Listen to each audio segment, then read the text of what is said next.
और उस राज्य का अधिकारी कितना योग्य होगा जिस राज्य का आयोग ही अयोग्य है। चयन करने वाले में ही योग्यता नहीं है।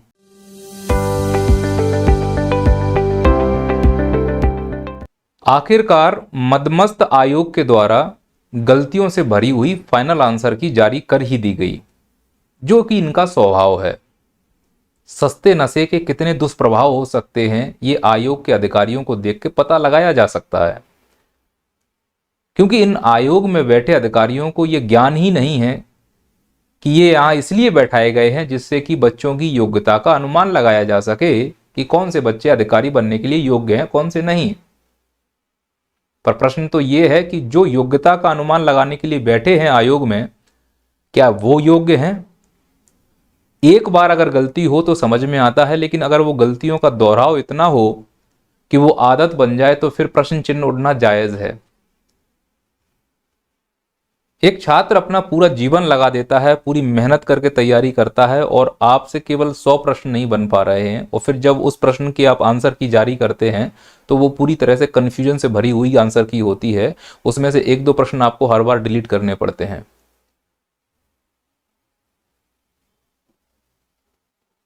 ऐसा कौन सा आप नशा कर रहे हो कि आपको समझ में नहीं आ रहा है कि आपके अलावा भारत में और भी कई लोक सेवा आयोग हैं, वो इतनी आलोचनाओं के घेरे में नहीं आते।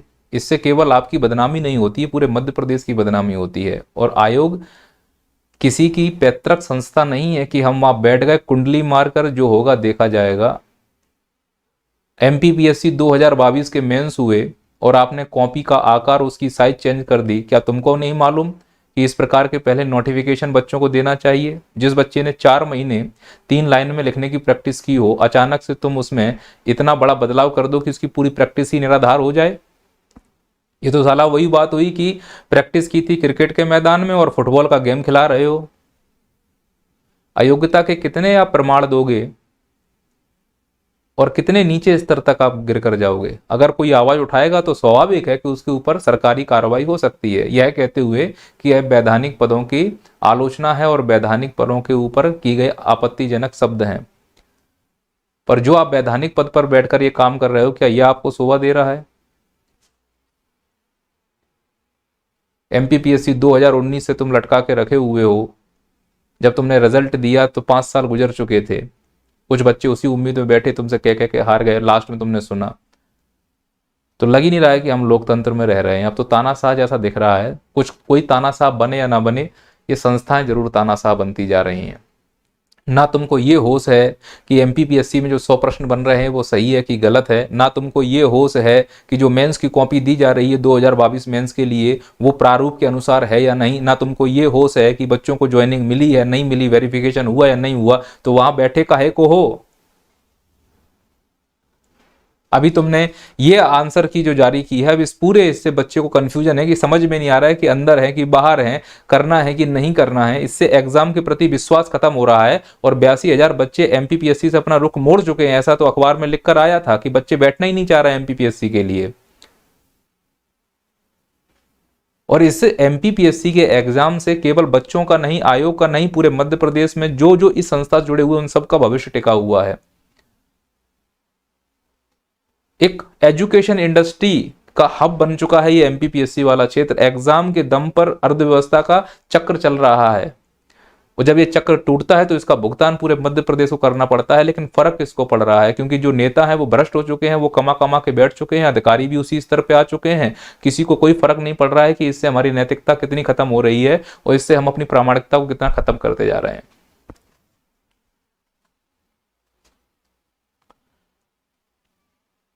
ज्यादा बोला जाएगा तो उठाकर जेल में डाल दो। अरे फांसी की सजा दो, जेल में डालने से कुछ नहीं होगा। और अगर मर रहे हैं तो फिर अकेले काहे मरेंगे? हम 2-4 को साथ में लेके जाएंगे ना।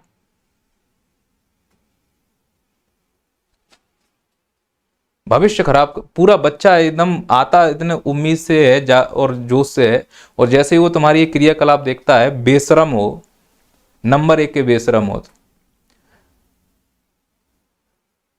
क्योंकि पढ़ाया जाता है वैधानिक संस्थाओं का सम्मान करना चाहिए। संस्था के प्रति आज भी सम्मान है।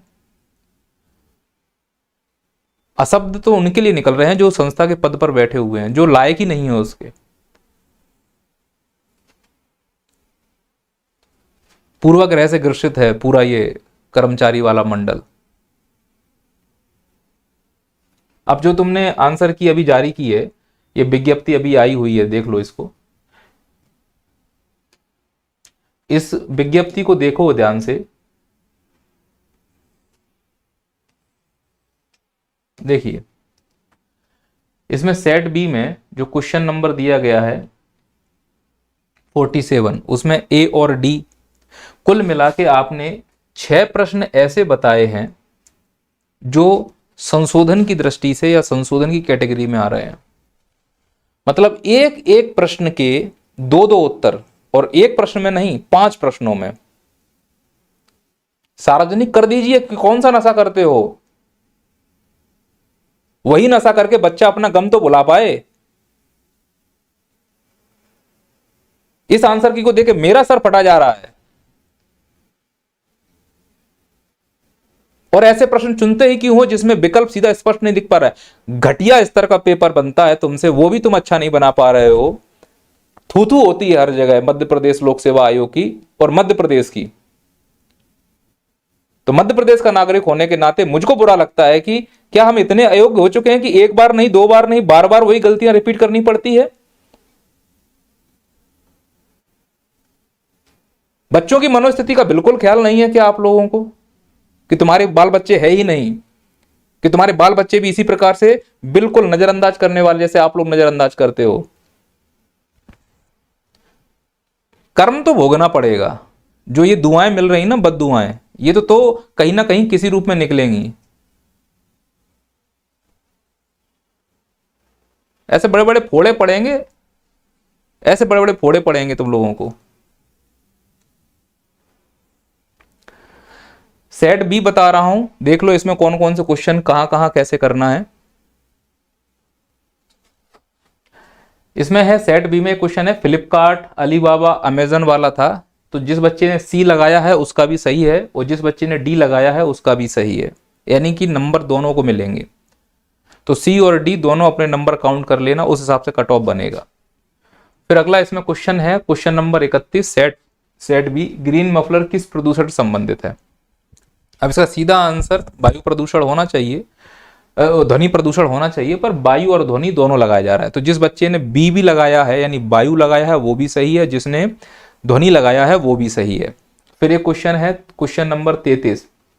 इस क्वेश्चन नंबर 33 में हड्डी का निर्माण और जिस बच्चे ने हड्डी का टूटना दोनों लगाए हैं वो दोनों सही माने जाएंगे।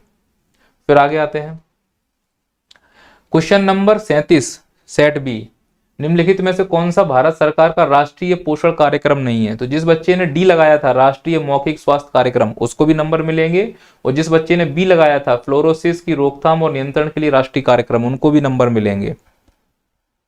अब इन बेशर्मों को ये नहीं समझ में आ रहा है कि इतने सरल सरल प्रश्न को अगर हम अच्छे से ऑप्शन रखते तो दिक्कत क्या थी। कॉपी पेस्ट करके पेपर बनाते हो। खुद की कोई योग्यता होती तो लिख के पेपर बनाते तो गलतियां नहीं होती। इधर से टीप लिया, उधर से टीप लिया, बचपन से नकल टिप्पा रहे होगे, जाने कैसे पहुंच गए तुम लोग आयोग में। अब इस देश में यही एक तरीका हो सकता है कि अगर किसी गलती को बताया जाए तो उसको उठा के सीधे जेल में डाल दो या उसको मरवा दो।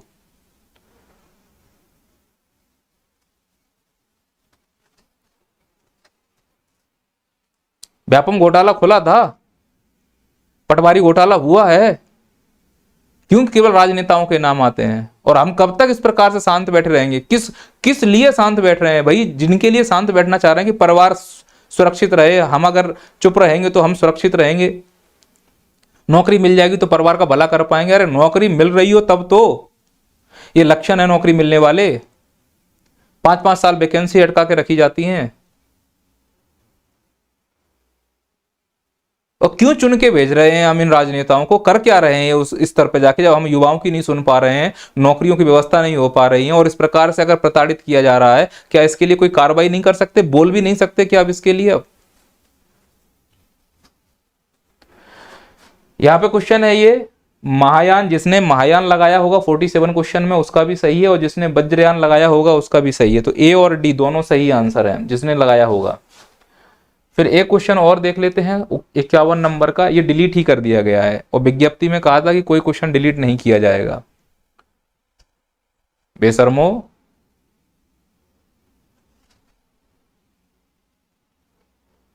गंजेड़ियो,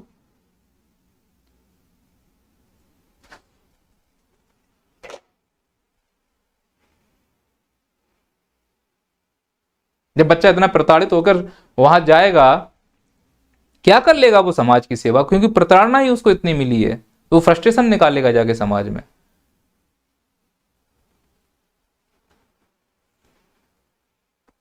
और उस राज्य का अधिकारी कितना योग्य होगा जिस राज्य का आयोग ही अयोग्य है, चयन करने वाले में ही योग्यता नहीं है, ना कोई मैनेजमेंट है, ना कोई व्यवस्था है, ना कोई स्ट्रेटजी है, मन चाहे वैसी कॉपी दे दो, मन चाहे वैसी आंसर की लगा दो, जो चाहे वो प्रश्न डिलीट कर दो, नकल टिप्पो